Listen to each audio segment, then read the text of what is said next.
जय हिंद दोस्तों, आप सभी का स्वागत है। तो जैसा कि आप जान रहे हैं कि डेली टेस्ट डेली डिस्कशन आपको कराया जाता है और इसका जो टेस्ट आयोजन कराया जाता है टेलीग्राम चैनल पे इसका टेस्ट आयोजन कराया जाता है। तो आप टेलीग्राम चैनल से जाकर ज्वाइन कर लीजिएगा, जिसका लिंक आपको वीडियो के डिस्क्रिप्शन में मिलेगा। वहाँ से भी जाकर आप ज्वाइन कर सकते हैं या आप टेलीग्राम चैनल पर जाकर सर्च कर सकते हैं स्टडी लिंक PDF, वहाँ से भी जाकर आप ज्वाइन कर सकते हैं। वहाँ आपको इसका PDF प्रोवाइड कर दिया जाता है। खुद से टाइमर लगाइए आधा घंटा का और बिल्कुल ईमानदारी पूर्वक आप टेस्ट लगाइए और उसका डिस्कशन यानी शाम को 7 बजे प्रोवाइड किया जाता है। तो आइए सीधा वीडियो को शुरू करते हैं बिना देर किए हुए। अगर आप चैनल पे पहली बार विजिट कर रहे हैं तो आप बिल्कुल कंप्लीट वीडियो को देखिए। अगर आपको समझ में आता है तो नेक्स्ट वीडियो देखिएगा, नहीं समझ में आता है नहीं देखिएगा। तो आइए सीधा वीडियो को शुरू करते हैं। यानी जो भी आपको टॉप 50 प्रश्न कराया जाता है, आप पूरा वीडियो कंप्लीट देख लीजिएगा तो आप खुद ही पता चल जाएगा किस लेवल का प्रश्न आपको कराया जाता है। यानी जो भी वर्तमान में ट्रेंडिंग प्रश्न रहता है वही प्रश्न आपको कराया जाता है।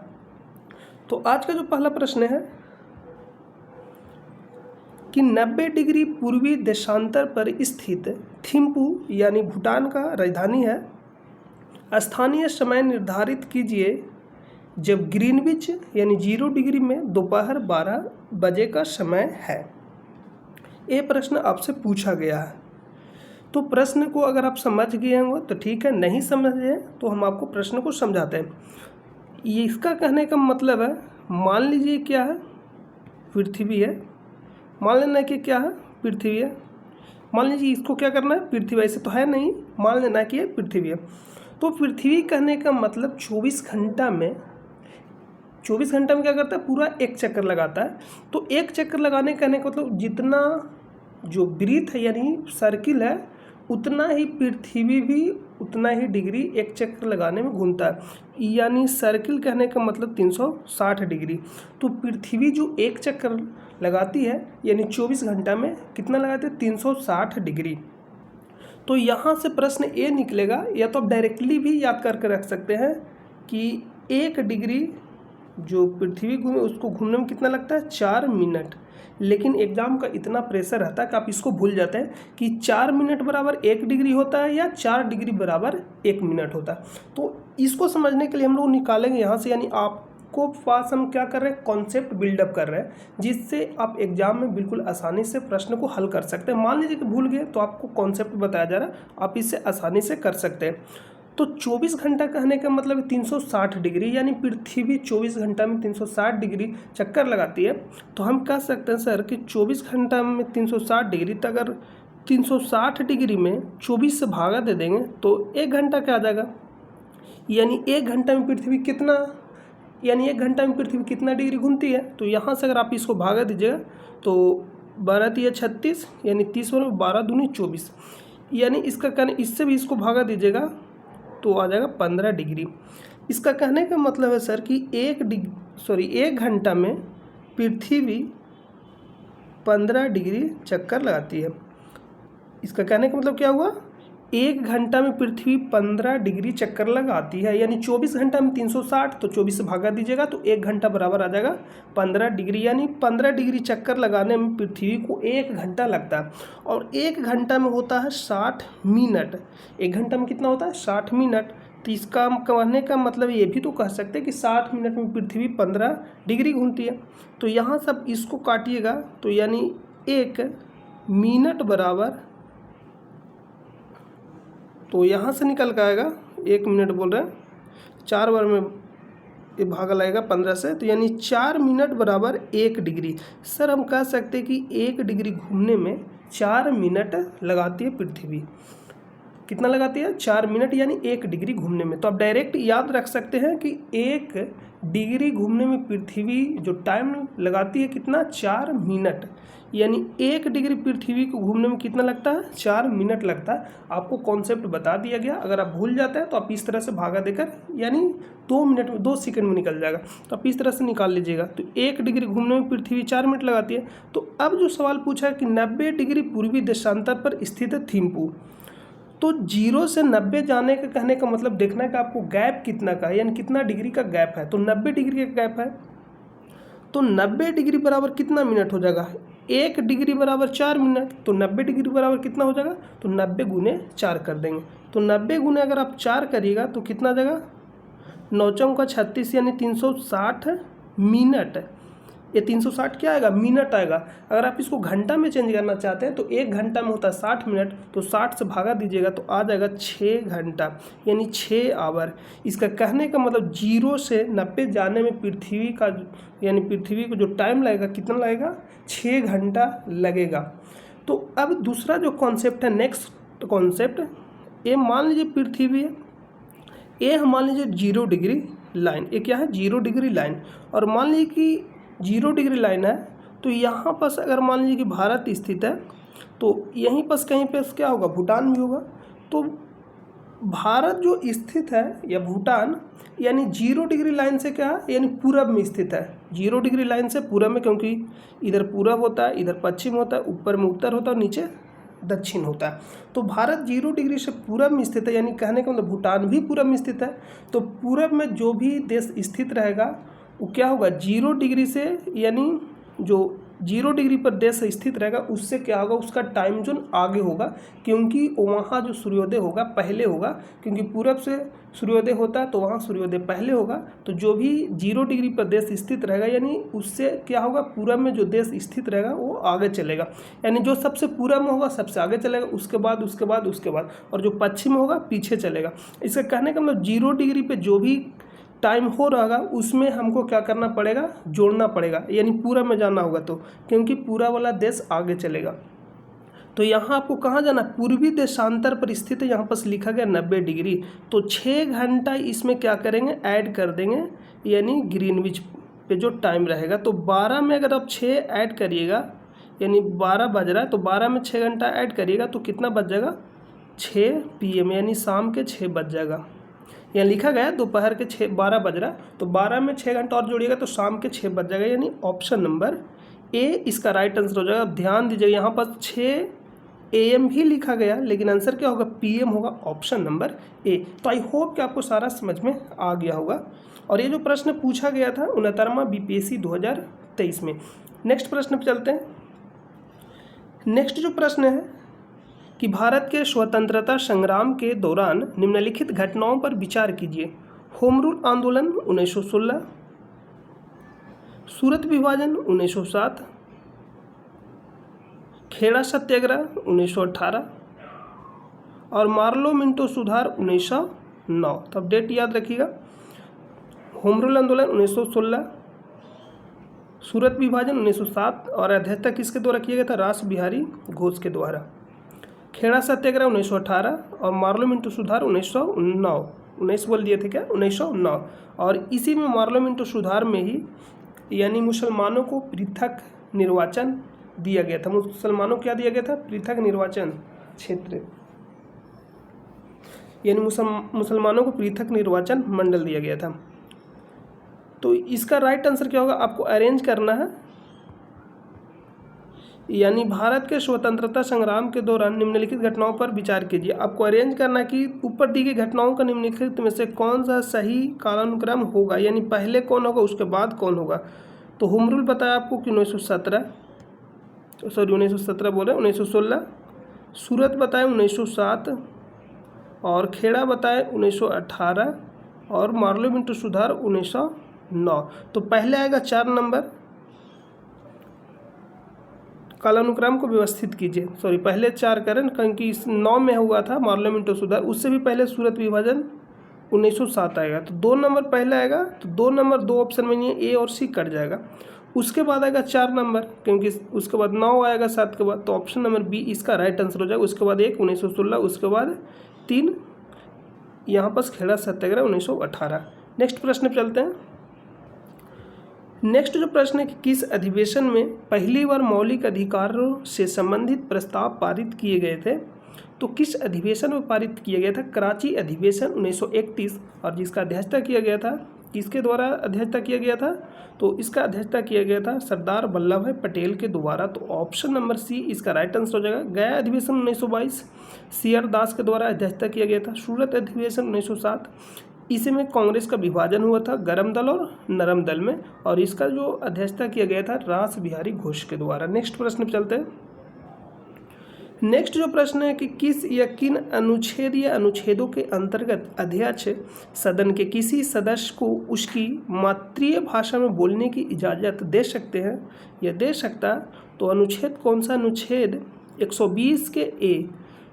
तो इसका राइट आंसर का जो ऑप्शन नंबर सी, अनुच्छेद 120 के ए।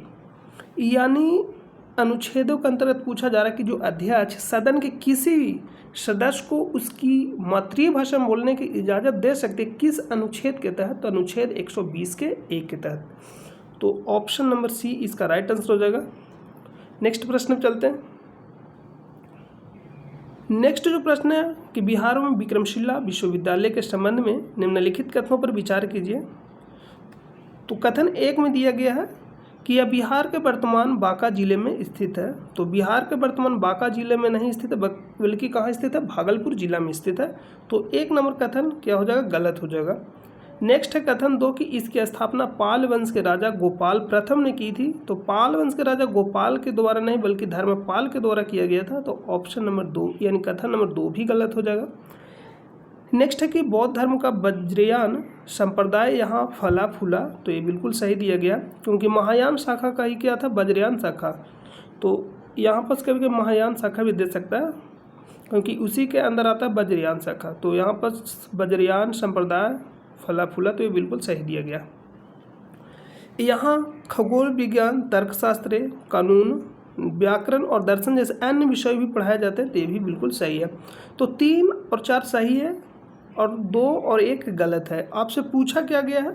तो आपसे जो पूछा गया कि उपयुक्त में से कौन सा कथन गलत है, तो गलत कौन सा कथन था? 1 और 2, क्योंकि वर्तमान बांका जिला में नहीं, बल्कि भागलपुर जिला में स्थित है। और विक्रमशिला विश्वविद्यालय का स्थापना धर्मपाल के द्वारा किया गया था, पाल वंश के शासक धर्मपाल के द्वारा किया गया था भागलपुर में। तो 1 और 2 गलत हो जाएगा। तो ऑप्शन पूछा गया आपसे गलत, तो 1 और 2 गलत हुआ, यानी ऑप्शन नंबर सी इसका राइट आंसर होगा। नेक्स्ट प्रश्न पर चलते हैं। नेक्स्ट जो प्रश्न पूछा गया कि इनमें से कौन कैबिनेट मिशन के सदस्य नहीं थे? नहीं के बारे में यहाँ पर पूछा गया। तो पी लॉरेंस, आप याद रखिएगा काल, ठीक है काल। तो के से क्रिप्स, ए से एलेक्जेंडर और एस से लॉरेंस। के से क्रिप्स, ए से एलेक्जेंडर और एल से लॉरेंस। और एल का मतलब एल से लीडर भी होता है। तो लॉरेंस क्या था? इसका लीडर। इसका कहने का मतलब कैबिनेट मिशन की अध्यक्षता किसने किया? तो किसने किया था? पी लॉरेंस, यानी लॉरेंस ने इसका अध्यक्षता किया था। तब काल इस तरह से ट्रिक याद रखिएगा। कभी कभी थोड़ा और डीप में पूछता है, बिहार दरोगा में भी पूछा जा चुका है। तो पूछा जाता है कि यानी जैसे पूछा लॉरेंस किससे संबंधित है, तो लॉरेंस उस समय क्या था? भारत सचिव था। एबी एलेक्जेंडर क्या था? तो एबी एलेक्जेंडर नौसेना मंत्री था। और क्रिप्स आपसे पूछा जाएगा तो क्या हो जाएगा? यानी उस समय के व्यापार बोर्ड के अध्यक्ष था। तो व्यापार बोर्ड के अध्यक्ष था। तो यहाँ पास हो जाएगा कि कौन संबंधित नहीं है, तो क्रिप्स यानी लॉरेंस भी संबंधित है, क्योंकि कैबिनेट मिशन का अध्यक्षता ही कौन क्या था? पी लॉरेंस, यानी लॉरेंस। तो लीडर एल से लीडर और एल से लॉरेंस, इस तरह से याद रखिएगा। एबी एलेक्जेंडर भी था। एंड्रयूज ए बिल्कुल नहीं था। तो इसका राइट आंसर का जो ऑप्शन नंबर सी। तो कैबिनेट मिशन में कितने सदस्य थे? 3, क्योंकि कैबिनेट मिशन इसलिए नाम पड़ा क्योंकि कैबिनेट के इसमें 3 मंत्री थे, इसलिए इसका नाम पड़ा कैबिनेट मिशन। और भारत में कब आया था? 24 मार्च 1946 को, 24 मार्च 1946 को। और इसी के सिफारिश में भारत में संविधान सभा का गठन किया गया था। यानी संविधान सभा का गठन किया गया था नवंबर 1946 में। नवंबर 1946 में संविधान सभा का गठन किया गया था, लेकिन पहला बैठक जो हुआ था दिसंबर 1946 को, यानी 9 दिसंबर 1946 को पहला बैठक हुआ था संविधान सभा का। और जिसका अध्यक्षता कौन के थे? सच्चिदानंद सिन्हा। और पहले अस्थायी अध्यक्ष भी थे। लेकिन अगर आपसे पूछा जाएगा अस्थायी अध्यक्ष कौन थे पहले, तो डॉक्टर राजेंद्र प्रसाद, जो 11 दिसंबर 1946 के अधिवेशन की अध्यक्षता किए थे, यानी संविधान सभा के। तो इसका right answer option number C. Next प्रश्न पर चलते हैं। नेक्स्ट जो प्रश्न है कि निम्नलिखित कथनों पर विचार कीजिए। कथन नंबर 1 है कि फाहियान एक चीनी तीर्थ यात्री था जो हर्ष के शासनकाल के दौरान भारत आया था। तो फाहियान चीनी तीर्थ यात्री था, ये बिल्कुल सही है। जो हर्ष के शासनकाल के दौरान आया था, ये गलत है, क्योंकि फाहियान चंद्रगुप्त द्वितीय के समय भारत आया था। तो आप याद रखिए फाहियान चीनी यात्री था जो चंद्रगुप्त द्वितीय के समय भारत आया था। तो 1 नंबर गलत हो जाएगा। 2 नंबर कथन है कि ह्वेनसांग एक चीनी बौद्ध भिक्षु था जिन्होंने चंद्रगुप्त द्वितीय के शासनकाल के दौरान भारत का दौरा किया था। तो चंद्रगुप्त द्वितीय के नहीं बल्कि हाथ से ह्वेनसांग और हाथ से हर्षवर्धन, इस तरह से आप रिलेट करके याद रखिएगा, हाथ से ह्वेनसांग और हाथ से हर्षवर्धन। तो यानी 2 नंबर भी गलत हो जाएगा, यानी उल्टा दिया गया। फाहियान चंद्रगुप्त द्वितीय के समय भारत आया था और ह्वेनसांग हर्षवर्धन के समय भारत आया था। तो 1 और 2 दोनों गलत हो जाएगा। आपसे पूछा कि कौन सा कथन सही है, तो यहाँ पास इसका जो राइट आंसर हो जाएगा ऑप्शन नंबर सी। कौन सा कथन सही है, सॉरी सी नहीं होगा क्योंकि दोनों तो कथन गलत हो गया। तो कौन सा कथन सही पूछा गया, आप सब ध्यान दीजिएगा। तो सही पूछा गया तो कथन 1 भी सही नहीं है, नहीं तो 2 सही, तो ऑप्शन नंबर डी। अगर आपसे गलत पूछा जाता तो दोनों लगाते ऑप्शन सी कि दोनों कथन गलत है, लेकिन सही पूछा गया तो ऑप्शन डी, इनमें से कोई सही नहीं है। नेक्स्ट जो प्रश्न है कि भारतीय हस्तशिल्प के संदर्भ में बिहार में सुजनी क्या है। तो बिहार में सुजनी जो है एक प्रकार की कढ़ाई है, यानी ऑप्शन नंबर सी। नेक्स्ट प्रश्न चलते हैं। नेक्स्ट प्रश्न की भारतीय कला में स्तूप, चैत्य और विहार का निर्माण निम्नलिखित में से किससे संबंधित है। तो स्तूप, चैत्य, विहार का निर्माण निम्नलिखित में से किससे संबंधित है। तो बौद्ध धर्म से, या किससे संबंधित है, बौद्ध धर्म से, आप याद रखिएगा। तो यहाँ पर एक और भी ऑप्शन आजीवक संप्रदाय। तो आजीवक संप्रदाय से रिलेटेड यानी जहानाबाद के मखदूमपुर के पास स्थित है बराबर की पहाड़ी। हाल ही में बीपीएससी टीचर 2024 में पूछा गया कि बराबर के पहाड़ी किसके समीप स्थित है। तो मखदूमपुर के समीप स्थित है बराबर के पहाड़ी, और एक किस संप्रदाय के लिए था। तो आजीवक संप्रदाय के लिए था और अशोक के द्वारा यानी बनाया गया था या दान में दिया गया था। नेक्स्ट प्रश्न पर चलते हैं। नेक्स्ट जो प्रश्न है कि ग्लोब पर 1 डिग्री के अंतराल पर खींची गई अक्षांश रेखाएं कितनी है। अक्षांश रेखाएं के बारे में पूछा गया। तो अक्षांश रेखा किसको कहते हैं, पहले इसके बारे में समझते हैं। तो अक्षांश कहने का मतलब है कि अक्षांश जो पूरब से पश्चिम खींचा जाता है, या पश्चिम से पूरब या पूरब से पश्चिम, कुछ भी बोल सकते हैं आप, इसी को बोलते हैं अक्षांश रेखा। और देशांतर किसको बोलते हैं, यानी जो उत्तरी ध्रुव से लेकर दक्षिणी ध्रुव को मिलाने वाले काल्पनिक रेखा को बोला जाता है देशांतर। यानी उत्तरी ध्रुव से दक्षिणी ध्रुव को मिलाने वाले काल्पनिक रेखा को बोला जाता है देशांतर। तो यहाँ पर सब देशांतर समझ गए और अक्षांश समझ गए। तो आपसे पूछा गया कि यानी ग्लोब पर कितने अक्षांश हैं। तो अक्षांश कहने का मतलब इसमें टोटल ऐड होता है, यानी यहाँ से यहाँ तक, यानी पूरा एक चक्र इसको जब आप लगाइएगा तो 1 डिग्री का रहा है, तो टोटल इसमें कितना होता है 360 डिग्री। यानी इसको इस तरह से आप कर सकते हैं, ग्लोब पर 1 डिग्री के अंतराल पर खींची गई अक्षांश रेखाएं कितनी है। तो इस तरह से आप बनाइएगा गोला। यहाँ पास इस तरह से बना लेते। ए हो गया, मान लीजिए कि पृथ्वी, क्या करना, मान लेना इसको पृथ्वी। ए है 0 डिग्री लाइन, यानी जो पृथ्वी पे सबसे बड़ा अक्षांश रेखा, यानी 0 डिग्री लाइन, या इसी को बोलते हैं विषुवत रेखा, इसी को बोलते हैं अक्षांश रेखा भी। यानी सबसे बड़ा अक्षांश रेखा कौन सा, विषुवत रेखा। तो यहाँ पास हो जाएगा, जब 0 से यहाँ तक जाइएगा तो 90 रेखा मिलेगा, 90 अक्षांश रेखा मिलेगा।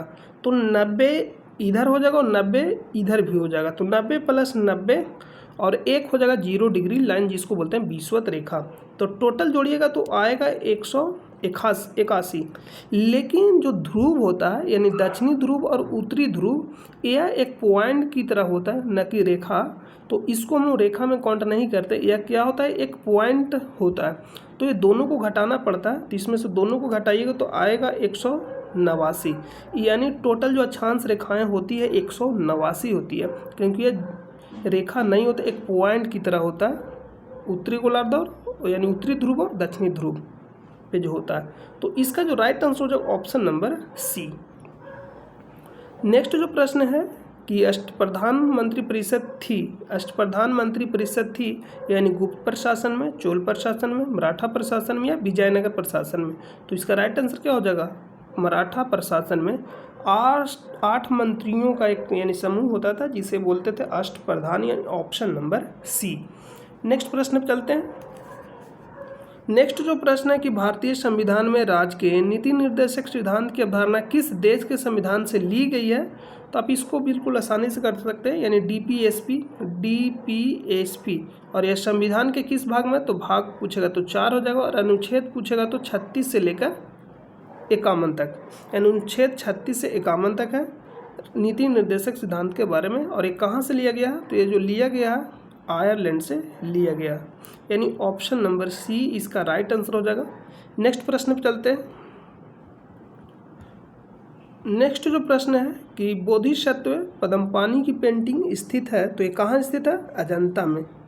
तो आप याद रखिए, इसको मोस्ट इंपॉर्टेंट है, अजंता में स्थित है। तो ऑप्शन नंबर क्या हो जाएगा, सी राइट आंसर हो जाएगा। और अजंता स्थित कहाँ है, तो अजंता महाराष्ट्र में स्थित है। और आपको कमेंट करके बताना है कि एलोरा कहाँ स्थित है और बादामी कहाँ स्थित है। नेक्स्ट प्रश्न पर चलते हैं। नेक्स्ट प्रश्न है पॉलिटी से कि भारतीय संविधान के 42वें संविधान संशोधन के संबंध में निम्नलिखित कथनों पर विचार कीजिए। तो कथन 1 जो दिया गया है कि इसने प्रस्तावना में 3 शब्द जोड़े। तो कौन कौन शब्द जोड़ा गया कि इसने प्रस्तावना में 3 शब्द जोड़े, समाजवाद, धर्मनिरपेक्ष और अखंडता। तो ये बिल्कुल सही है, समाजवाद, पंथनिरपेक्ष और यहाँ पास अखंडता। तो यानी ये तीनों शब्द जोड़े गए थे। लेकिन सर कहिएगा कि यहाँ पर धर्मनिरपेक्ष के बारे में तो चर्चा नहीं है, धर्मनिरपेक्ष अलग शब्द नहीं है, यानी इसका अगर आप इंग्लिश देखिएगा तो दोनों यानी पंथनिरपेक्ष और धर्मनिरपेक्ष का इंग्लिश सेम ही होता है, सेकुलर। तो पंथनिरपेक्ष कोई अलग शब्द नहीं, यानी महात्मा गांधी के द्वारा दिया गया पंथनिरपेक्ष। तो धर्मनिरपेक्ष और पंथनिरपेक्ष का दोनों का इंग्लिश क्या है, सेम ही है। तो यहाँ पास आप इससे नहीं घबराइएगा, आप इंग्लिश वर्जन को देखिएगा। तो समाजवाद और धर्मनिरपेक्ष, हालांकि पंथनिरपेक्ष हम लोग बोलते हैं, समाजवाद और पंथनिरपेक्ष और अखंडता जोड़ा गया 42वां संविधान संशोधन के द्वारा। तो इंग्लिश वर्जन यानी इसका सेम ही होता है, तो ये बिल्कुल क्या है, सही है। नेक्स्ट है कि इसने संविधान में 8 मौलिक कर्तव्य जोड़े। तो 8 मौलिक कर्तव्य जोड़े इसने संविधान में। तो यहाँ पास बोल रहा है कि इसने संविधान में 8 मौलिक कर्तव्य जोड़े, तो 8 नहीं होगा, कितना मौलिक कर्तव्य जोड़ा गया था, 10 मौलिक कर्तव्य जोड़ा गया था। और मौलिक कर्तव्य लिया कहाँ से गया था, रूस से। और 42वां संविधान संशोधन के द्वारा 1976 में 10 मौलिक कर्तव्य को जोड़ा गया था स्वर्ण सिंह समिति के सिफारिश पे तत्कालीन प्रधानमंत्री इंदिरा गांधी के समय। तो 2 नंबर गलत हो जाएगा। 3 नंबर प्रश्न है कि इसने नए निदेशक सिद्धांत जोड़े, यानी अनुच्छेद 39 से 43 से और 47। तो 47 नहीं जोड़ा गया था। तो पता कैसे चलेगा सर कि संविधान संशोधन के द्वारा जोड़ा गया। तो एक होता है स्मॉल ए, एक होता है कैपिटल ए। तो जो भी कैपिटल ए में लिखा रहेगा, जैसे 39A, तो यानी संविधान संशोधन के द्वारा जोड़ा गया। जैसे 43A, तो संविधान संशोधन के द्वारा जोड़ा गया। लेकिन बात करेगी सर कि यहाँ पास जैसे 19A कि उपखंड ए यानी छोटा ए, इसका कहने का मतलब ए ऑलरेडी पहले से संविधान में है। इसका कहने का मतलब क्या है कि ऑलरेडी पहले से संविधान में है। इसका कहने का मतलब 19A के उपखंड ए, इस तरह से हम इसको बोल सकते हैं। तो यहाँ पास जो बड़ा कैपिटल में लिखा रहेगा, जैसे अनुच्छेद 21 के ए, इसका कहने का मतलब है कि संविधान में जोड़ा गया। और एक कब जोड़ा गया था, 86 संविधान संशोधन के द्वारा 2002 में। और इसमें क्या बताया, शिक्षा के अधिकार से रिलेटेड है। तो यहाँ पास आप देख रहे हैं कि 39 से जोड़ा गया था, 43A भी जोड़ा गया था, लेकिन 47 जोड़ा नहीं गया था, ऑलरेडी पहले से संविधान में था। तो 3 नंबर क्या होगा, गलत हो जाएगा। 4 नंबर है कि इसके द्वारा राष्ट्रपति को चुनाव आयोग के परामर्श से राज्य विधानसभाओं या मंडलों के सदस्यों को आयोग घोषित करने का अधिकार प्रदान किया गया। तो बिल्कुल सही है, आप इस पॉइंट को नोट कर लीजिएगा, क्योंकि मोस्ट इंपॉर्टेंट पॉइंट है कि राष्ट्रपति को चुनाव आयोग के परामर्श से राज्य विधानसभाओं या मंडलों के सदस्यों को आयोग घोषित करने का अधिकार प्रदान किया गया। किस संविधान संशोधन के द्वारा, तो 42वां संविधान संशोधन के द्वारा। तो आपसे पूछा क्या गया है कि कौन सा गलत है, यानी कथन में आपको चुनना कि कौन सा गलत है। तो गलत 3 नंबर था और 2 नंबर, तो 2 और 3 क्या हो जाएगा, यानी गलत कथन चुनना, तो ऑप्शन नंबर सी 2 और 3। नेक्स्ट प्रश्न पर चलते हैं। नेक्स्ट प्रश्न है कि सुमेलित करना आपको।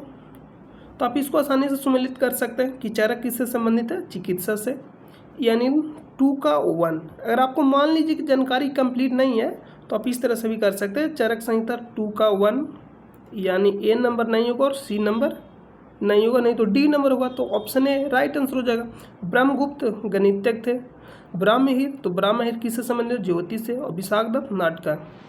तो यहाँ पास इस तरह से आप याद रखें, चरक के द्वारा चरक संहिता लिखा गया और मुद्रा रक्षास किसके द्वारा लिखा गया? विशाखदत्त के द्वारा लिखा गया मुद्रा रक्षास।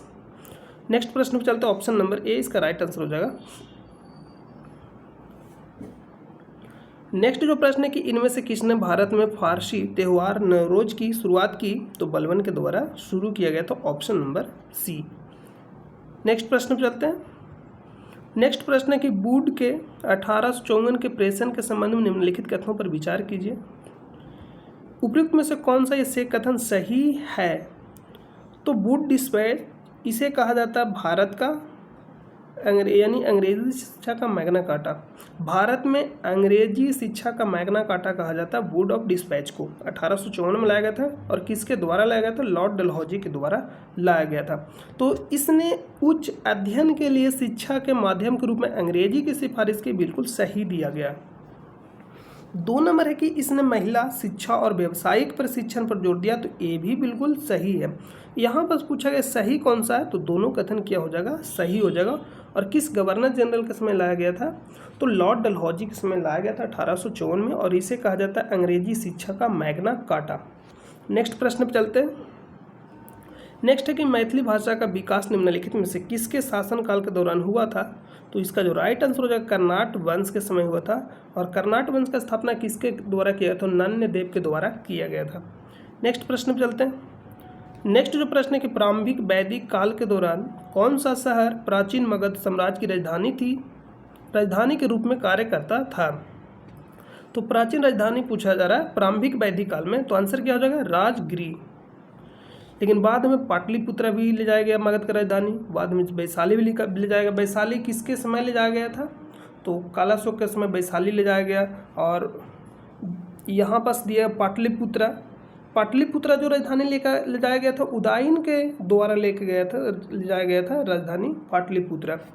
यानी अगर आपसे पूछा जाएगा कि राजगीर से राजधानी पाटलिपुत्र किसके द्वारा स्थानांतरित किया गया था? उदयन के द्वारा, क्योंकि पाटलिपुत्र का स्थापना किसने किया था? उदयन ने किया था।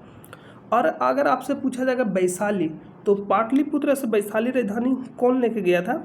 तो पाटलिपुत्र से वैशाली पूछेगा तो आप लोग कमेंट करके बताइए कि पाटलिपुत्र से वैशाली राजधानी किसने लेके गया था। नेक्स्ट प्रश्न पे चलते हैं। नेक्स्ट जो प्रश्न है कि वर्नाक्यूलर प्रेस एक्ट के बारे में निम्नलिखित में से कौन सा ये कथन सही है? वर्नाक्यूलर प्रेस एक्ट के बारे में पूछा जा रहा है। और वर्नाक्यूलर प्रेस एक्ट किसके समय लाया गया था? 1878 में लॉर्ड लिटन के समय लाया गया था। तो इसे लॉर्ड लिटन द्वारा अधिनियमित किया गया था, तो बिल्कुल सही है। इसे गैगिंग अधिनियम भी कहा जाता है, ये भी बिल्कुल सही है। इस अधिनियम को लॉर्ड रिपन ने निरस्त कर दिया था, ये भी सही है, क्योंकि लॉर्ड रिपन के द्वारा वर्नाक्यूलर प्रेस एक्ट को प्रतिबंधित कर दिया गया था। तो यहाँ पास तीनों कथन सही दिया गया, तो ऑप्शन नंबर पूछा गया कि कौन सा सही है, तो तीनों क्या हो जाएगा? सही हो जाएगा, यानी ऑप्शन नंबर डी। नेक्स्ट प्रश्न पे चलते हैं। नेक्स्ट जो प्रश्न है कि राजनीति की प्रारंभिक पुस्तक नीति सार किसके द्वारा लिखा गया था? राजनीति की प्रारंभिक पुस्तक नीति सार किसके द्वारा लिखा गया? तो कमंदक के द्वारा लिखा गया, ऑप्शन नंबर बी। नेक्स्ट जो प्रश्न है कि फुतुहात ए आलमगीरी किसके द्वारा लिखी गई थी? तो ईश्वर दास नागर के द्वारा लिखा गया था, ऑप्शन नंबर ए। ये बिल्कुल फैक्ट प्रश्न, आप इसको याद रखिएगा, इसके अलावा कोई भी उपाय है ही नहीं, उसको आपको डायरेक्ट याद ही रखना। मोस्ट इम्पोर्टेंट प्रश्न है कि चीनी स्रोत के अनुसार श्रीलंका के शासक मेघवर्मन ने, तो पहला पॉइंट है श्रीलंका का शासक कौन था? मेघवर्मन ने गया में बौद्ध मंदिर बनाने की अनुमति के लिए निम्नलिखित में से किस गुप्त राजा के पास एक मिशनरी भेजा था? यानी अनुमति के लिए, बौद्ध मंदिर बनवाने के लिए, गया में बौद्ध मंदिर बनाने की अनुमति के लिए निम्नलिखित में से किस गुप्त राजा के पास एक मिशनरी भेजा था? कौन? तो श्रीलंका का राजा कौन था? मेघवर्मन। तो मेघवर्मन भेजा था किसके दरबार में? ये प्रश्न आपसे पूछा जा रहा है, किससे यानी अनुमति के लिए? तो उस समय राजा कौन था? समुद्रगुप्त, ऑप्शन नंबर बी इसका राइट आंसर हो जाएगा। तो इसका जो राइट आंसर हो जाएगा ऑप्शन नंबर बी। नेक्स्ट प्रश्न पे चलते हैं। नेक्स्ट जो प्रश्न है कि कब बिहार पहली बार ब्रिटिश शासित भारत के तहत बंगाल प्रेसिडेंसी से अलग हुआ। यानी आपसे जो प्रश्न पूछा जा रहा है कि बिहार पहली बार ब्रिटिश शासित भारत के तहत बंगाल प्रेसिडेंसी से अलग हुआ, यानी पहली बार भारत बोल दिए क्या, बिहार कब अलग हुआ था, तो 1912 में। तो 1912 ऑप्शन नंबर ए। उसके बाद 1936 में यानी उड़ीसा से अलग हुआ बिहार से। उसके बाद यानी 2000 कह सकते हैं, 2000 में कौन अलग हुआ, झारखंड अलग हुआ। तो यहाँ पर राइट आंसर क्या हो जाएगा, ऑप्शन नंबर ए कि कब बिहार पहली बार ब्रिटिश शासित भारत के तहत बंगाल प्रेसिडेंसी से अलग हुआ, ऑप्शन नंबर ए। नेक्स्ट जो प्रश्न है कि स्वर्ण रेखा नदी निम्नलिखित में से किस गांव के पास से निकलती है। ये आपसे प्रश्न पूछा गया है कि स्वर्ण रेखा नदी निम्नलिखित में से किस गांव के पास से निकलती है। तो इसका जो राइट आंसर हो जाएगा ऑप्शन नंबर डी यानी नगरी। नेक्स्ट प्रश्न पे चलते हैं। नेक्स्ट प्रश्न है कि निम्नलिखित में से कौन से राष्ट्रीय उद्यान या वन्यजीव अभयारण्य बिहार में है। तो बिहार में कौन सा, ये प्रश्न आपसे पूछा जा रहा है। तो वाल्मीकि राष्ट्रीय उद्यान बिहार में स्थित है और ये कहाँ है, चंपारण में हो, यानी पश्चिमी चंपारण।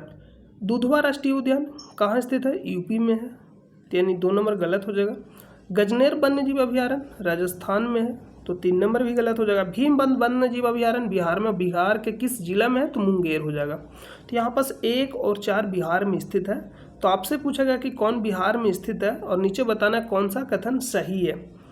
तो कौन सा बिहार में स्थित है, वाल्मीकि यानी 1 नंबर और 4 नंबर भीम बांध वन्यजीव अभयारण्य। तो 1 और 4, तो वाल्मीकि पूछा जाएगा तो कहाँ स्थित है, पश्चिमी चंपारण, और भीम बांध पूछा जाएगा तो मुंगेर में। नेक्स्ट प्रश्न पर चलते हैं। नेक्स्ट है कि गंडक नदी का दूसरा नाम क्या है। तो गंडक नदी का दूसरा जो नाम है नारायणी नाम है, ऑप्शन नंबर सी।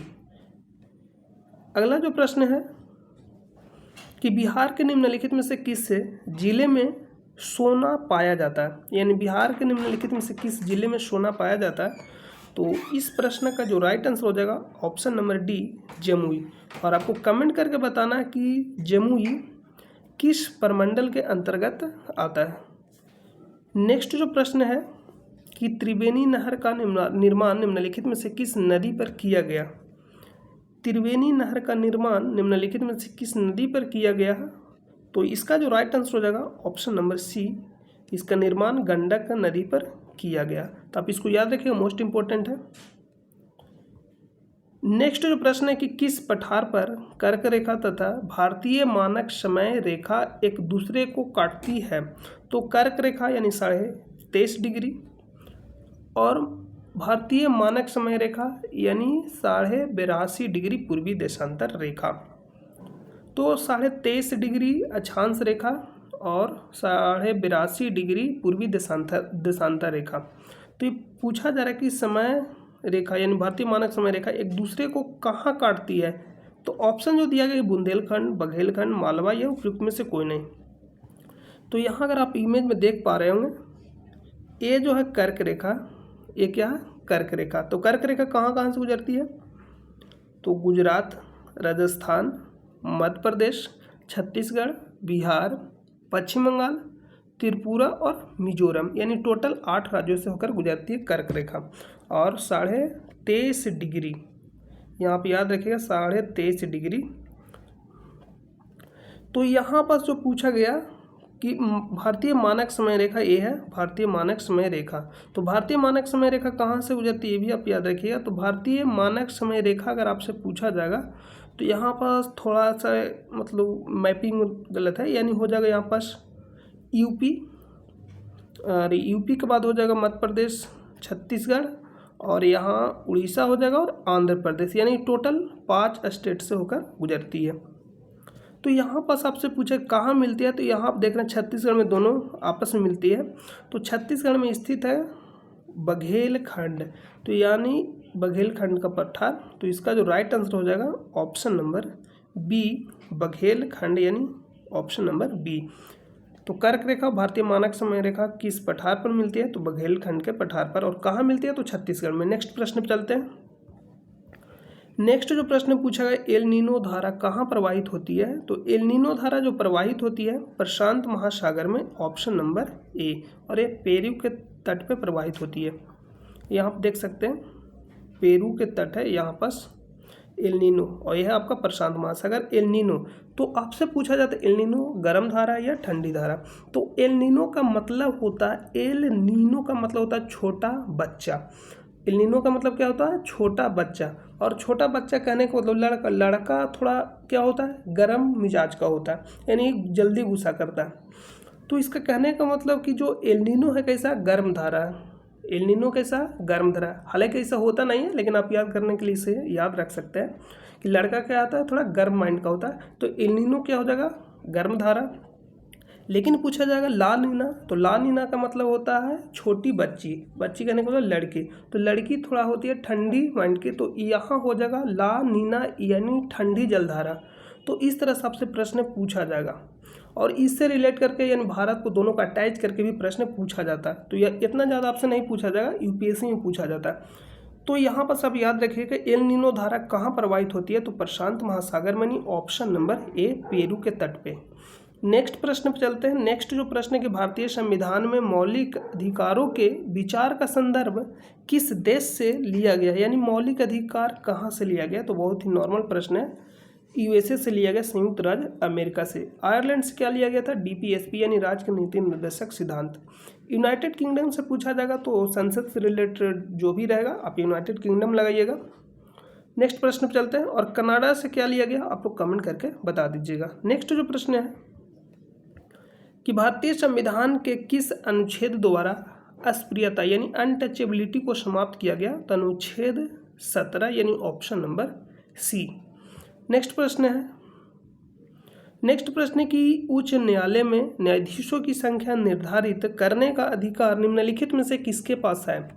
यानी उच्च न्यायालय में न्यायाधीशों की संख्या निर्धारित करने का अधिकार निम्नलिखित में से किसके पास है? निर्धारित करने का मतलब कि बढ़ा और घटा कौन सकता है? तो राष्ट्रपति के पास अधिकार है, उच्च न्यायालय में पूछा जाएगा तो। लेकिन अगर आपसे पूछा जाएगा सुप्रीम कोर्ट में न्यायाधीशों की संख्या निर्धारित करने का अधिकार किसके पास है? तो आंसर हो जाएगा संसद। तो अब दोनों प्रश्नों को याद रखिएगा। नेक्स्ट जो प्रश्न है कि 5वीं अनुसूची किस विशिष्ट समूह के लोगों के शासन और हितों की सुरक्षा से संबंधित है? तो एसी एसटी, यानी यहाँ पर जो राइट आंसर हो जाएगा एसटी से संबंधित होता है मिलने। तो अनुसूचित जाति, अनुसूचित जनजाति, ऑप्शन नंबर सी। और अनुच्छेद 6 यानी पूर्वोत्तर भारत के 4 विशेष राज्यों के बारे में चर्चा, जिसमें कौन कौन आता है? AMTM यानी असम, मेघालय, त्रिपुरा, मिजोरम। आप पूर्वोत्तर भारत को अगर आप देखिएगा मैप में तो यानी इस तरह से, तो यहाँ पास हो जाएगा असम, उसके बाद मेघालय, उसके बाद त्रिपुरा, उसके बाद मिजोरम।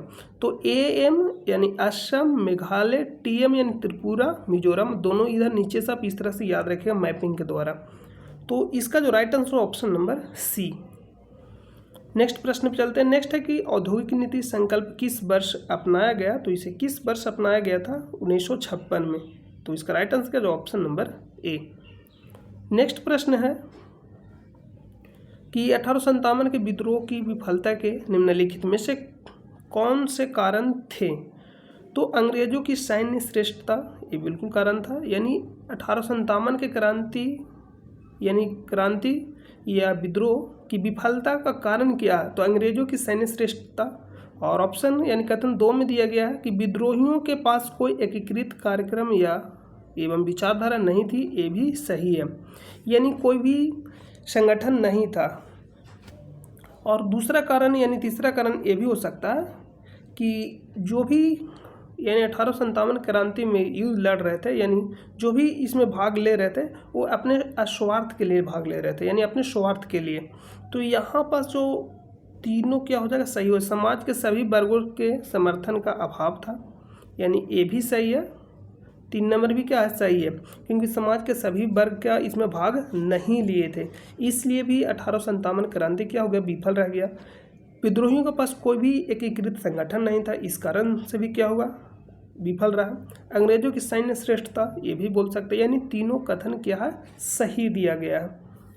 नेक्स्ट प्रश्न पे चलते हैं। तो इसका राइट आंसर क्या हो जाएगा? Option number D. नेक्स्ट जो प्रश्न है कि बिहार का हुआ रसोइया जिसने 1917 में महात्मा गांधी की हत्या के प्रयास को विफल कर उनके भोजन में मिले जहर से उनकी जान बचाई थी, तो नाम क्या था? बटक मियाँ।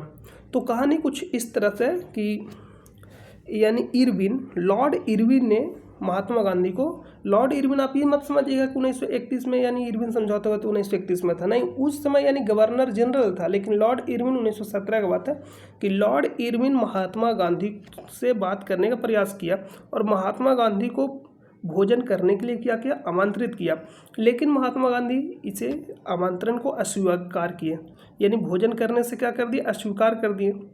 तो लॉर्ड इरविन ने दोबारा उन्हें यानी दूध पीने के लिए आमंत्रित किया, यानी नाश्ता करने। तो यहाँ नाश्ता पे आमंत्रित किया तो महात्मा गांधी यानी इसे स्वीकार कर लिए। तो यहाँ पास जो बटक मियाँ था उस समय क्या था? बावर्ची, यानी अंग्रेज की तरफ से क्या था? बावर्ची यानी खाना बनाने वाला।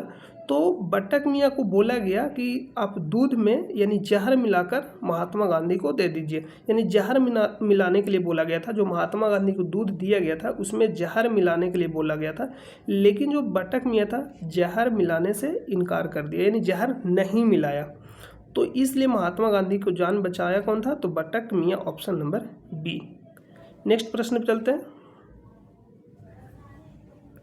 नेक्स्ट जो प्रश्न है कि 1937-38 के दौरान बिहार में बकासत आंदोलन किसके द्वारा आयोजित किया गया था? तो जो बकासत आंदोलन आयोजित किया गया था स्वामी सहजानंद सरस्वती के द्वारा, ऑप्शन नंबर सी, 1937-38 में। तो इसका राइट आंसर क्या हो जाएगा? Option number C. नेक्स्ट प्रश्न पे चलते हैं। नेक्स्ट जो प्रश्न है कि लॉर्ड लिटन निम्नलिखित में से किससे संबंधित नहीं है, पूछा जा रहा है लॉर्ड लिटन के बारे में।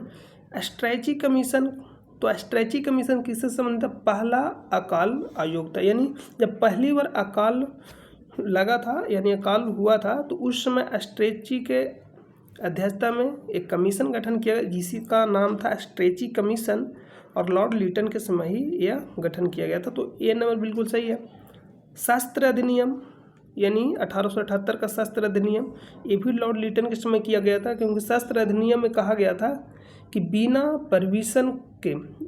परमिशन के भारतीयों को हथियार रखने पर रोक लगाया गया था। वर्नाक्यूलर प्रेस एक्ट, ये भी 1878 का जो लॉर्ड लिटन के द्वारा ही लाया गया था, यानी तीनों संबंधित है लॉर्ड लिटन से। लेकिन इल्वर्ट बिल, तो इल्वर्ट बिल 1883 में लाया गया था, और यह किसके द्वारा लाया गया था? तो लॉर्ड रिपन के द्वारा लाया गया था। आप इसको याद रखें, मोस्ट इंपॉर्टेंट है, यानी जो भी दिया गया है ऑप्शन मोस्ट इंपॉर्टेंट है। तो लॉर्ड लिटन ने 1883 में पारित किया इल्वर्ट बिल, और इसमें कहा गया कि भारतीय न्यायाधीशों को यूरोपीय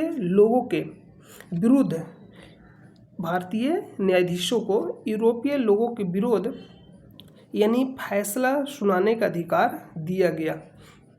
तो यहाँ पास इसका right answer option number D. कौन नहीं है पूछा गया, तो किससे संबंधित है? लॉर्ड रिपन से संबंधित है। नेक्स्ट प्रश्न पे चलते हैं।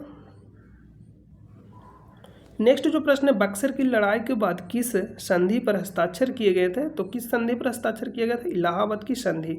और बक्सर की लड़ाई कब हुआ था? 22 अक्टूबर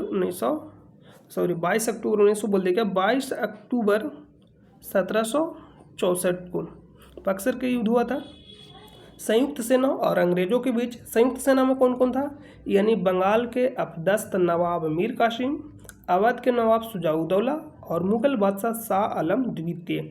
और अंग्रेज की तरफ से कौन था? हेक्टर मुनरो के बीच युद्ध हुआ, और जीता कौन? तो अंग्रेज जीता था। और कब हुआ था? 22 अक्टूबर 1764 को। और जो संधि हुआ था यानी इलाहाबाद के दो संधि हुआ था। प्रथम संधि हुआ था 12 अगस्त 1765 को। दूसरा जो संधि हुआ था 16 अगस्त 1765 को। पहला संधि किसके बीच हुआ था? रॉबर्ट क्लाइव और शाह आलम द्वितीय के बीच, यानी मुगल बादशाह शाह आलम द्वितीय के बीच। और जो दूसरा संधि हुआ था रॉबर्ट क्लाइव और शुजाउद्दौला के बीच। तो दोनों याद रखिएगा। इसमें ऑप्शन में दिया सुगौली और सालवे की संधि। तो सुगौली और सालवे की संधि मोस्ट इंपॉर्टेंट है। जो सालवे की संधि हुआ था प्रथम आंग्ल मराठा युद्ध में हुआ था, यानी प्रथम आंग्ल मराठा युद्ध के पश्चात हुआ था सालवे की संधि। और कब से कब तक चला था? तो 1875 से लेकर 1882 तक। प्रथम आंग्ल मराठा युद्ध, इसी में हुआ था साल्वे की संधि प्रथम आंग्ल मराठा युद्ध में। और सुगौली की संधि दिया गया है तो आंग्ल नेपाल युद्ध, यानी आंग्ल जो नेपाल युद्ध चला था 1814 से लेकर 16 तक, और जो सुगौली के संधि के तहत समाप्त हुआ था आंग्ल नेपाल युद्ध। और सुगौली का संधि कब हुआ था? 1816 में। तो यहाँ पर जो इसका राइट आंसर हो जाएगा ऑप्शन नंबर ए। नेक्स्ट प्रश्न पर चलते हैं। नेक्स्ट जो प्रश्न है कि डच ईस्ट इंडिया कंपनी ने किस वर्ष पटना में अपना कारखाना स्थापित किया? तो 1632, ऑप्शन नंबर बी। नेक्स्ट प्रश्न पर चलते हैं। नेक्स्ट प्रश्न है कि निम्नलिखित में से किस आंदोलन में महात्मा गांधी ने भूख हड़ताल को हथियार के रूप में सर्वप्रथम प्रयोग किया था? तो कौन सा था? अहमदाबाद हड़ताल। और ये कब हुआ था? 1918 में। और असहयोग आंदोलन 1920 से 22, बारदोली सत्याग्रह 1928, जिसका नेतृत्व कौन किया था? सरदार वल्लभ भाई पटेल। और इसी में वल्लभ भाई पटेल को, यानी सरदार वल्लभ भाई पटेल को सरदार की उपाधि दिया गया था, यहाँ के महिलाओं के आग्रह पे महात्मा गांधी के द्वारा दिया गया था। तो बिल्कुल एग्जैक्ट याद रखिए, महिलाओं के आग्रह पे महात्मा गांधी के द्वारा दिया गया था, यानी महिलाओं के द्वारा अनुरोध किया गया था और महात्मा गांधी के द्वारा दिया गया था। नेक्स्ट जो प्रश्न है, सन 1942 में भारत छोड़ो आंदोलन में बिहार के नेताओं का महत्वपूर्ण योगदान रहा था। बिहार के कौन से प्रमुख नेता बिहार केसरी के नाम से जाने जाते थे और उन्हें भारत छोड़ो आंदोलन में सक्रिय रूप से भाग लिया? तो बिहार केसरी के नाम से कौन जाने जाते हैं? Shri Krishna Singh, option number B. बाकी यहाँ पर ऑप्शन दिए गए। अनुग्रह नारायण सिन्हा, तो अनुग्रह नारायण सिन्हा जब भारत में साइमन कमीशन आया था, तो भारत में जब साइमन कमीशन आया तो बिहार से नेतृत्व को, यानी जब बिहार में साइमन कमीशन आया तो बिहार में साइमन कमीशन का विद्रोह का नेतृत्व किसने किए थे? अनुग्रह नारायण सिन्हा। और डॉक्टर राजेंद्र प्रसाद को कौन नहीं जानता? ये संविधान सभा के अस्थायी अध्यक्ष थे, अस्थायी नहीं अस्थायी अध्यक्ष थे। अगर अस्थायी अध्यक्ष पूछा जाएगा तो सच्चिदानंद सिन्हा, और भारत के पहले राष्ट्रपति।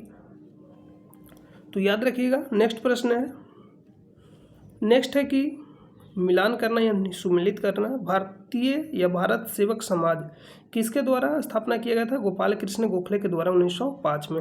तत्वबोधिनी सभा देवेंद्रनाथ टैगोर के द्वारा किया गया। और आत्मीय सभा राजा राम मोहन राय के द्वारा। तो ए का 2, बी का 1 और सी का 3, यानी 21 से 3। तो 21-3 जिस ऑप्शन में रहेगा, यानी ऑप्शन नंबर ए। 2 का 1, बी का 3, 2 का 2, बी का 1, सी का 3, यानी 21-3, ऑप्शन नंबर ए। तो इसका राइट आंसर क्या है? ऑप्शन नंबर ए। नेक्स्ट प्रश्न पे चलते हैं। नेक्स्ट जो प्रश्न है कि चंपारण आंदोलन के जन आंदोलन की प्रतिक्रिया में ब्रिटिश सरकार ने इस मुद्दे के समाधान के लिए कौन सा कदम उठाया? तो चंपारण कृषि समिति की स्थापना की, यानी इस मुद्दे के समाधान के लिए कौन सा कदम उठाया गया था ब्रिटिशों के द्वारा? तो चंपारण कृषि समिति की स्थापना किया गया था, ऑप्शन नंबर सी। और चंपारण आंदोलन कब हुआ था? 1917 में। नेक्स्ट है कि अंबाबाई एक स्वतंत्रता सेनानी भारत के किस राज्य की थी? तो किस राज्य की थी? Karnataka, option number C. तो आप याद रखिए कि अंबाबाई का संबंध किस राज्य से है? तो कर्नाटक।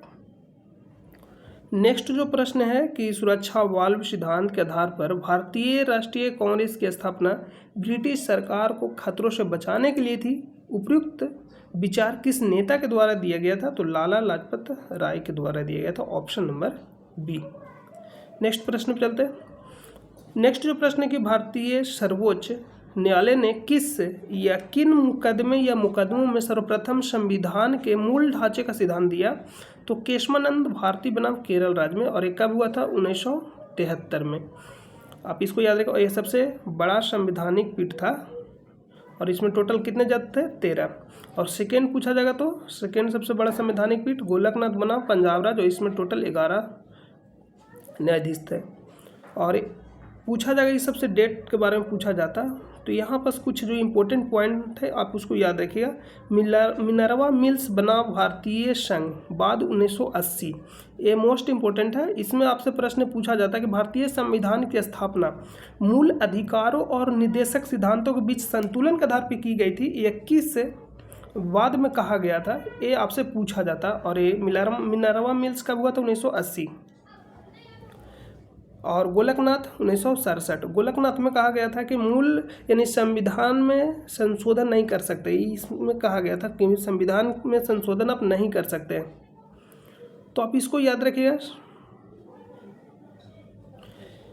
और केशवानंद भारती में कहा गया था कि संसद संविधान के मूल ढांचे में बदलाव या हस्तक्षेप नहीं कर सकता, यानी सर्वोच्च न्यायालय ने केशवानंद भारती में केरल राज्य में 1973 में एक ऐतिहासिक निर्णय दिया कि संसद संविधान के मूल ढांचे में बदलाव नहीं कर सकता, बल्कि उसमें क्या कर सकता, संविधान में संशोधन कर सकता है, लेकिन उसके मूल ढांचे में नहीं बदलाव कर सकता।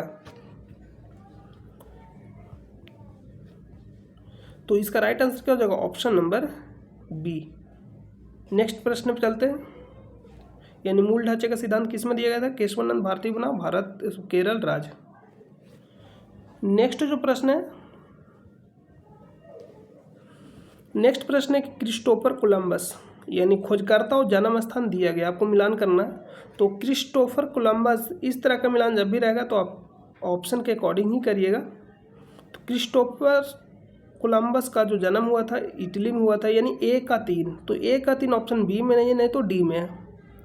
उसके बाद मान लीजिए कि कार्टियस के बारे में नहीं पता, फ्रांसिस ड्रैक के बारे में नहीं पता, तो मैगलन के बारे में आपको जरूर पता होगा कि फ्रांडिन मैगलन, तो ये कहाँ का था, पुर्तगाल का था, यानी डी का 1, तो डी का 1 ए में है और 1 का 3, तो यानी option number A. Jacques Cartier कहाँ का हो जाएगा, फ्रांस का, और sir Francis Drake United Kingdom यानी यूके का, यानी सी का 2 और बी का 4, तो सी का 2 और बी का 4 ऑप्शन नंबर ए। नेक्स्ट प्रश्न पे चलते हैं। नेक्स्ट प्रश्न जो भी था सारा कंप्लीट हो गया, तो आई होप कि आपको सारा समझ में आ गया होगा। तो मिलते हैं नेक्स्ट वीडियो में, तब तक अपना ख्याल रखिए। जय हिंद, जय भारत।